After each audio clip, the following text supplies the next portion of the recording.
Hi, it's the M.L.M for the Soul channel. I do have a new topic for today. Before I begin, I just would like to say, may the words and expressions of my mouth and the thoughts and meditations of my heart find favor and acceptance before you, Hashem. And some people I think have inspired me. Hope they can inspire you as well. We'll have links below this video to their sites here: Rabbi Shalom Arish, Rabbi Lazer Brody, Rabbi Yosef Mizrahi, Rabbi Eli Mansour, Elon Anavar, Rabbi Yuval Ovadia, Rav Daniel Asore, Nisan Baruch Black, David Sachs, Rabbi Michael Skobach, Jews for Judaism, Rabbi David Asher, and Rabbi Aaron Ruvain. So if you've never checked out this channel before, I will have a link below this video to my first video, which explains what M.L.M for the Soul means, what it stands for, and what I am doing. So this is again from the Parasha, or it's not Parasha Insights.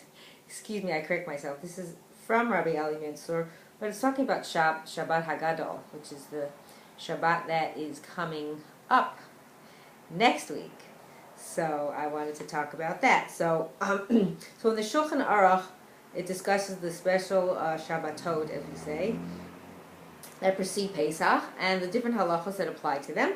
So, for example, on Shabbat Shkalim, we take out an extra Sefer Torah and read from the section of Shkalim, and on Shabbat Zachar, the Shabbos for Purim, we read the section of Zachar, and we read special portions from the Torah on Shabbos Para and Shabbos HaChodesh. So interestingly, however, the Shabbat preceding Pesach, which is called Shabbat HaGadol, or the Great Shabbat, because of the miracle that occurred on the Shabbat.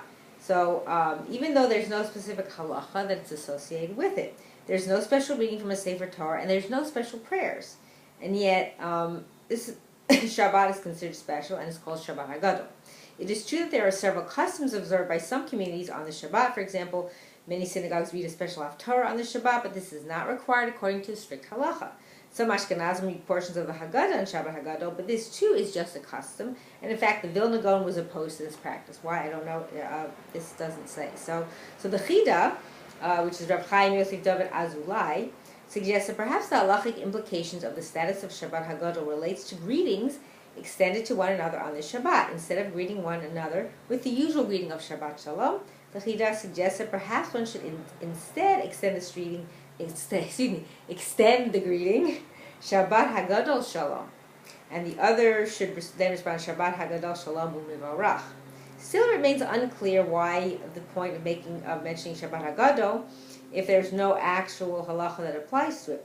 So the former chief Rabbi Eliyahu Baksi-Doron, in his work Beyond Av, suggested that the practical significance of Shabbat HaGadol lies in the perspective it gives on the preparation for Pesach.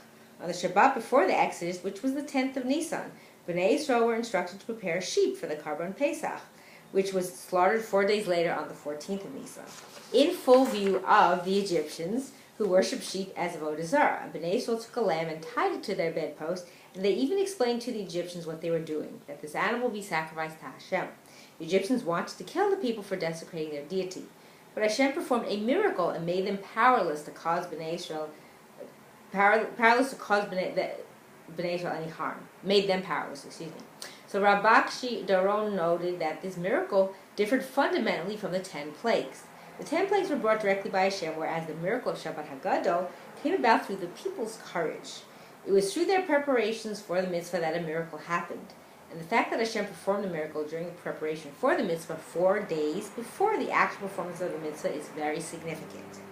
It demonstrates that even the preparatory stages have great value, that even the work we do in preparation for a mitzvah is laden with significance. And thus, a mention of the Shabbat HaGadol in Shulchan Aruch is to teach us the importance of preparing for Pesach by learning and teaching the halachot and getting ourselves in the proper frame of mind for the holiday.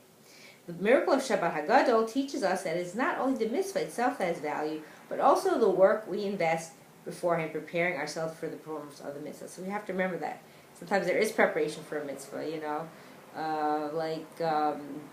when I'm trying to think what we do, Erev Tavshilin, you know, during the mitzvah you have to prepare the food that you need for it, and then that'll eventually be used because it allows us to prepare the food from the Yom Tov, if it's like from Shabbos to Yom Tov or something like that. So those things are important. We have to remember that. We have to remember that it's important to do that and to keep that in mind, and that I hope we will all merit to live and see the coming of Mashiach speedily in our days and the rebuilding of our final and everlasting Beit HaMikdash. Amen, and thanks for watching.